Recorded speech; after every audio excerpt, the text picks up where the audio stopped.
sebagai drama dan tari dari daerah Nusa Tenggara. Selamat menyaksikan. Pada zaman dahulu, di Pulau Sumbawa, Nusa Tenggara Barat, ada sebuah kerajaan yang dipimpin oleh seorang datu atau raja. Raja tersebut diberi gelar Datu Samawa. Sang raja memiliki seorang anak perempuan yang sangat cantik. Namanya adalah Putri Lala Intan Bulaeng. Putri raja itu tak hanya memiliki paras yang cantik. Hingga pada suatu hari, Putri Lala tiba-tiba terjangkit sebuah penyakit yang aneh. Penyakit kulit yang sangat menjijikkan. Sang raja tentu saja berusaha untuk menyelamatkan putrinya. Namun, semua usaha yang telah dilakukan nampaknya belum membuahkan hasil. Datu Samawa bahkan semua usaha yang telah dilakukan nampaknya belum membuahkan hasil. Datu Samawa bahkan meminta bantuan pemimpin kerajaan lain untuk mencari tabib sakti guna menyembuhkan putrinya. Sayangnya, lagi-lagi usaha mereka menemui jalan buntu. Bertahun-tahun sudah Putri Lala Intan Bulaeng mengidap penyakit aneh itu. Namun, selama itu pula masih belum ada yang mampu menyembuhkannya. Raja kemudian merasa sangat putus asa. Terlebih lagi, ia juga tidak tega melihat istrinya yang setiap hari menangis meratapi kondisi anak perempuannya. Sang raja kemudian memanggil para penasehatnya. Ia ingin meminta pendapat dari mereka mengenai tindakan yang harus dilakukan selanjutnya. Dari pertemuan tersebut, kemudian diputuskan supaya raja mengadakan sayembara. Kemudian raja berkata, "Barang siapa yang dapat menyembuhkan putriku, jika dia perempuan akan kujadikan anak.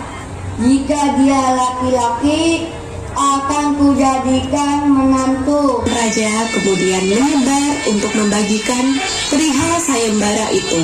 Ada yang menuju ke arah barat, timur, selatan, dan utara. Dengan begitu, semakin banyak orang yang mendengar dan mengikuti sayembara, semakin cepat pula putri disembuhkan. Berita tentang sayembara itu terdengar hingga seantero negeri. Kabar sayembara tersebut sampai juga ke Pulau Sulawesi. Para tabib sakti yang datang memang kebanyakan berasal dari tempat yang jauh-jauh. Mereka mengerahkan semua kemampuan untuk mengobati sang putri. Sayangnya, tak ada satupun yang berhasil. Raja tentu saja merasa begitu sedih mengetahui fakta tersebut. Akan tetapi, ia masih berharap ada keajaiban yang akan menyelamatkan putrinya. Hari berganti hari, keadaan sang putri tidak menunjukkan perubahan yang berarti. Hingga pada suatu hari, ada seorang kakek tua yang sudah renta bernama Daeng Paringgi datang ke istana. Ia datang jauh-jauh dari ujung pandang untuk mengikut Ra, meski jalannya sudah susah dan menggunakan tongkat. Laki-laki tua kemudian berdoa sebelum mencoba untuk menyembuhkan sang putri. Atas kuasa Tuhan, perempuan itu pun akhirnya sembuh. Putri Lala Bulaeng yang sudah sembuh kemudian berpelukan dengan sang ayah dan ibunya. Tentu saja sang ayah dan ibunya merasa sangat bahagia.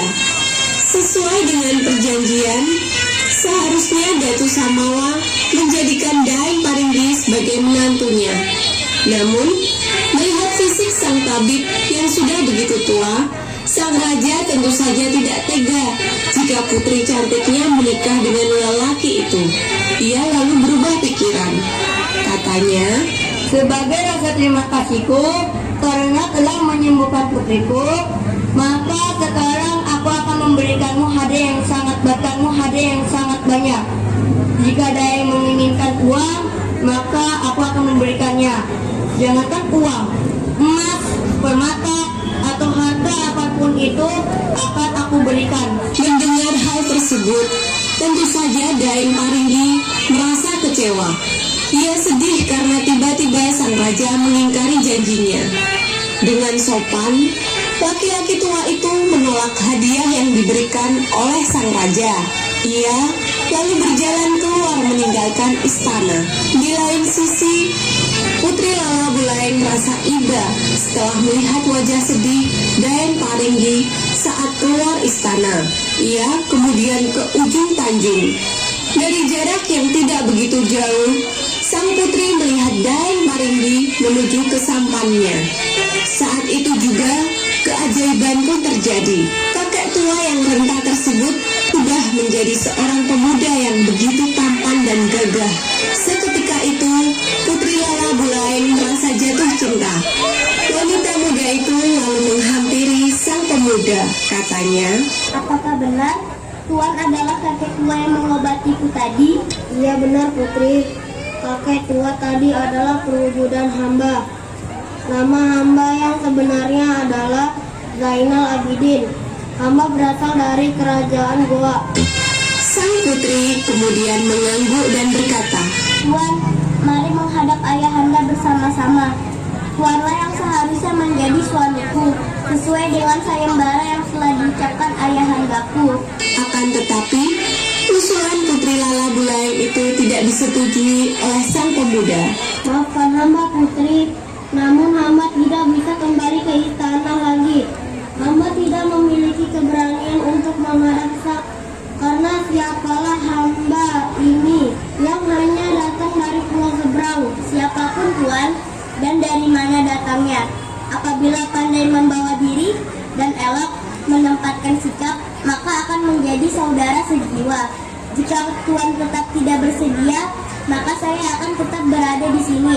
Sumpahnya, perkataan tersebut membuat sang pemuda terhenyak. Namun, ia memang sudah berbulat hati untuk pergi dan mengikhlaskan sang putri. Maafkan hamba Putri, namun hamba tidak bisa kembali ke istana lagi. Ia kemudian pergi menjauh dari sang putri.